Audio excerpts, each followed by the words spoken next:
तो प्रशासनिक हिदायतों को मानते नहीं है। तो ऐसे में शहर वासियों से क्या अपील करना चाहेंगे ताकि प्रशासन को कोऑपरेट करे और ये जो दौर है वो निकल जाए? इनको घनी अपील करके देख ली, मेरे परिवार के ही हैं, हमारे शहर के भी। जी। अपीलें तो मैंने चुनाव में भी करी थी कि भैया इलाके का नाश ना करो। अभी भी कईयों को मजाक लगता है कि जी ठीक है ब्लैकआउट है, बस नहीं, हम तो लाइट जला के रखें। क्या कर रहे हो यार तुम? कुछ तो सोचो। जितनी वीडियोज आई हैं हमारे शहर से आई हैं, अब आपने देखा बठिंडा भी कल किस प्रकार से वहाँ पे भी एक अटैक हुआ है, वहाँ की वीडियोज आई थी, एक भी लाइट नहीं जल रही थी। मोहाली, पंचकुला उस एरिया की भी आई थी, और हमारे पता नहीं टिका भी नहीं है। मैं इनका बेटा हूँ, इनका भाई हूँ सिरसा वालों का, तो एमएलए में बाद में हूँ। और मुझे देख के ये चीज़ कई बार दुख होता है कि हम क्यों नहीं सही दिशा के अंदर चलते। अगर कल को किसी की अलगर्जी करके कोई ऊंची नीची होगी तो उसका जिम्मेवार कौन होगा? इन चीज़ों को लाइटली ना लें, और जो भी प्रशासन इस चीज़ पे जो अपनी अनाउंसमेंट करता है उसकी पालना सभी सही ढंग से करें। देश में सर जिस तरह के हालात हैं उसको लेकर शहर में शांति कायम रहे, इस तरह की क्या अपील करना चाहेंगे?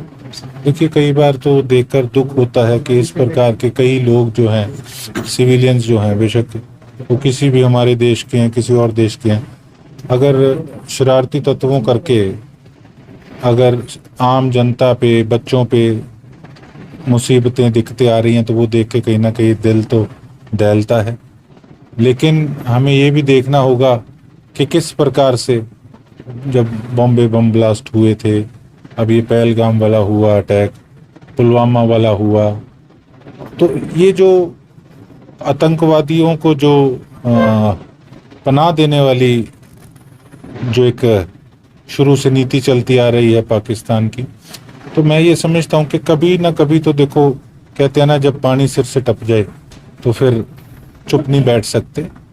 तो हमारी देश की शांति को जो हमारी, उसको दुश्मन देश ने कमज़ोरी समझने की एक वहम मन में जो पाल लिया था, तो मैं ये समझता हूँ कि अब पुराने जितने भी अटैक हुए थे उनका बदला लेने का वक्त आ गया था। और हम सलाम करते हैं, हम सल्यूट करते हैं हमारी सभी मिलिट्री फोर्सेस को, और हम यही उम्मीद करते हैं कि एक बहुत बड़ी विजय हमारे देश को जो है वो प्राप्त होने जा रही है। और ये एक बहुत बड़ा सबक भी बनेगा कि आने वाले समय के अंदर कोई भी हमारे देश की शांति को भंग करने की कोशिश ना करे, और पूरा देश जो है वो हमारी मिलिट्री के साथ दुआएं मांग रहा है, उनके साथ खड़ा है उनका हौसला बढ़ाने के लिए। और आजकल तो सोशल मीडिया जो है, मैं तो कल देख रहा था कि एक बॉर्डर के ऊपर जैसे जोगिंदर पटियाल जी जैसे जो प्रेस रिपोर्टर हैं, 500 मीटर दूरी पर वहाँ पे मिसाइल गिरी और सारी रात वो वहाँ से रिपोर्टिंग करते आए। तो आप सभी पत्रकार साथी भी जो हैं, जो इस स्थिति के अंदर भी दिन रात लगे हुए हैं, इससे हमारी मिलिट्री का हौसला भी बढ़ रहा है। जब लोग नीचे कमेंट्स करते हैं तो हौसला बढ़ता है। और जो ये बीच में माध्यम आप लोगों का है, पत्रकारों का, उसको भी हम सलाम करते हैं। आप ब्लैकआउट्स को लेकर सर लोग हिदायतें मानते नहीं है प्रशासन की। आपने पहले देखा कि प्रशासन की तरफ से अपील की गई थी लेकिन ब्लैकआउट प्रॉपर नहीं हो पाया। कल भी कई तरह की सूचनाएं वायरल हुई कि ब्लैकआउट हो गया, लेकिन कहीं ना कहीं भय का माहौल भी है और कहीं ना कहीं लोग प्रशासनिक हिदायतों को मानते नहीं है। तो ऐसे में शहर वासियों से क्या अपील करना चाहेंगे ताकि प्रशासन को कोऑपरेट करे और ये जो दौर है वो निकल जाए? इनको घनी अपील करके देख ली, मेरे परिवार के ही हैं, हमारे शहर के भी। जी। अपीलें तो मैंने चुनाव में भी करी थी कि भैया इलाके का नाश ना करो। अभी भी कईयों को मजाक लगता है कि जी ठीक है ब्लैकआउट है, बस नहीं, हम तो लाइट जला के रखें। क्या कर रहे हो यार तुम? कुछ तो सोचो। जितनी वीडियोज आई हैं हमारे शहर से आई हैं, अब आपने देखा बठिंडा भी कल किस प्रकार से वहाँ पे भी एक अटैक हुआ है, वहाँ की वीडियोज आई थी, एक भी लाइट नहीं जल रही थी। मोहाली, पंचकुला उस एरिया की भी आई थी, और हमारे पता नहीं टिका भी नहीं है। मैं इनका बेटा हूँ, इनका भाई हूँ सिरसा वालों का, तो एमएलए में बाद में हूँ।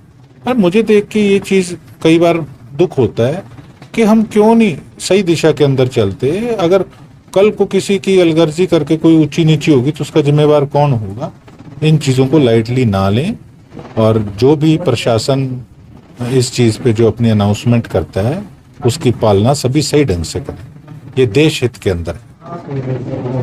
अधिकारियों से बात करी थी, अब हालांकि इसकी जो प्रैक्टिस है या जो जो चीज़ें हैं वो ऑलरेडी कहीं ना कहीं मैं ये समझता हूँ कि वो उनको बिजली महकमे के अधिकारियों को भी पहले करनी चाहिए थी।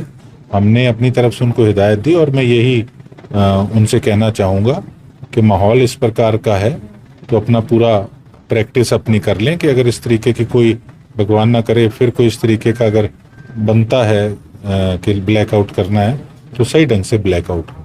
हमारे रहते आप बेरोजगार क्यों हैं? सरकारी नौकरी की सबसे अच्छी तैयारी, सबसे अच्छे अध्यापक, सबसे कम फीस, हरियाणा का नंबर 1 कोचिंग सेंटर ICS